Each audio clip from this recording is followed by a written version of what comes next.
see what we do here and consider us as one of your options for your college choice. Where is everyone from? Where are you from? Okay. Could you just raise your hand? Where are you from? Okay. Okay. Lancaster, Ohio. Say it again. Lancaster, Ohio. Oh, cool. Cool. My parents were telling me on that. Where are you from? Oh, nice. Okay. Okay. Where else? Out of state people. Where are you from? Asheville, North Carolina. I love Nashville. It's beautiful. What about you? I'm from Zephyr Hills. Zephyr Hills. Great water. You like that? That's super. Well, my name is Nancy Cummings, Dr. Cummings, and I'm the department chair for physical education. And in our department, we house the physical education teacher certification major as well as the human movement and performance major. I also teach in the athletic training program. And so is there anyone in here leaning towards interested in any of those majors? Great. All right, I have a huge question. Who in here is fascinated with the human body? A lot of us are. Whether you're going to treat it, do research, write about it, video it, diagram it, draw it, capture it in any format, most of us have an interest in the human body of some kind. Who in here is an athlete currently? A dancer or a performer, a musician? Okay, just about everybody. So what we all have in common, or almost all of us have in common, is an interest / desire, I call it a fascination, with the human body. I've spent my entire career, and I'm only 17, so it's kind of a short career. Thank you for laughing. Not now. I've spent my entire career trying to figure out how the human body goes from good to great. And I am absolutely fascinated with what the human body can do.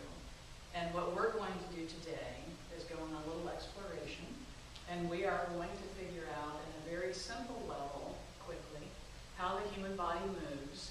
And if we were to have a person up here, be it a musician, an artist, a videographer, an athlete, a coach, a doctor, a physical therapist, a nurse, how we could help that person understand human movement and get their person of interest to go from good to great as well. I have business cards for any of you afterwards. I'm going to put them on the piano. So if you would like to take my card and contact me at any point during your decision-making process, please feel free to do so. So how do we move? I'm walking across the stage. How am I doing it? Pardon? My brain is telling my body to. What else is involved? Your bones are anchoring muscles. Right. So I have my brain, I have my bones, I have my muscles. What else is going on that allows us to move? Pardon? Transitions. Are there any other pieces of the body that are involved? Legs. Okay, pretty much every component of the body, but we definitely know we need the brain to tell the part of the body what to do. And then we need the muscles, the bones, the ligaments, the tendons to actually then do the movement. What we're going to do today is break that down a little bit deeper, and we're going to figure out from a physics or a biomechanics perspective in our engaged learning experience how the human body actually moves, how we look at in our department human movement. What I need you to do, you have to take everything off your lap. And in all my classes we play. One of my favorite things to do is to come to work and play. So we're going to play a little bit while you're here with me. So I need you to stand up. Okay, lovely, it wasn't actually. Now what I need you to do is to take 7 steps in any direction. And you count it as fabulous. What I need you to do next is to jump. Okay, go back to your seat. It's kind of like Simon Says. Now I need you to think about the question again. How do we move? How did you just get yourself to move? And the emphasis of the question is how. And it's rhetorical, so Think about it for just a few seconds. And then you've written an amazing thesis paper down in your mind. What I want you to do, we're going to do it again. But while you do these again, instead of just perfunctorily going through the motion, I want you to think about what you're doing. So stand up and think about it. And we're all going to come from different perspectives because we all are different majors and we're coming from different disciplines. So if you're anything in medical health, allied health professions, we're going to think probably joints, muscles, structures. If you're a doctor, you're going to be thinking about that. If you're thinking of nursing, we're going to lean towards that. If you're communications, English, anything in the humanities, you're probably thinking of a poetic phrase. I wouldn't be able to express it that way. I'm a nerd, so I do everything in research. Okay? Now what I want you to do is to walk. This time do 4 steps. I'll cut it. As soon as you get to 4, jump. And then go back to your seat. You guys are awesome. We're going to increase your steps today. That'll be great. So let me ask you again. Now you have to answer. You have to think about it. You've got to do it again. So now you get to answer. How did you just move?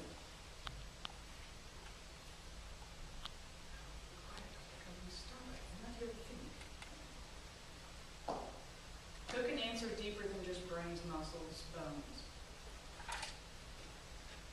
Yes, ma'am. Do you like things of energy and stuff?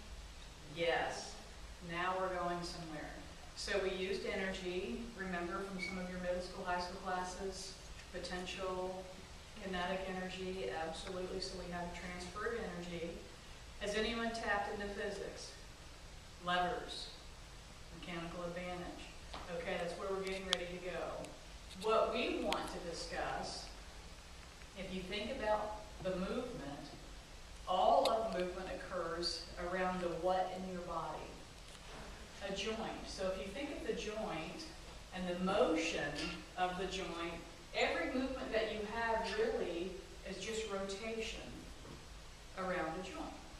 And I don't care which joint it is, there's movement or rotation because it's actually a fixed axis.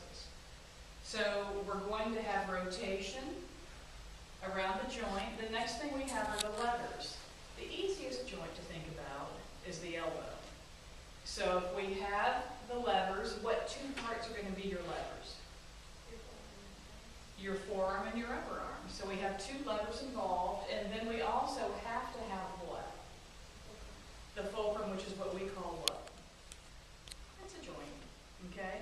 So movement within your body has 3 components: rotation, levers, and then a fulcrum. And that's how we're going to look at it for just the next 20 minutes or so.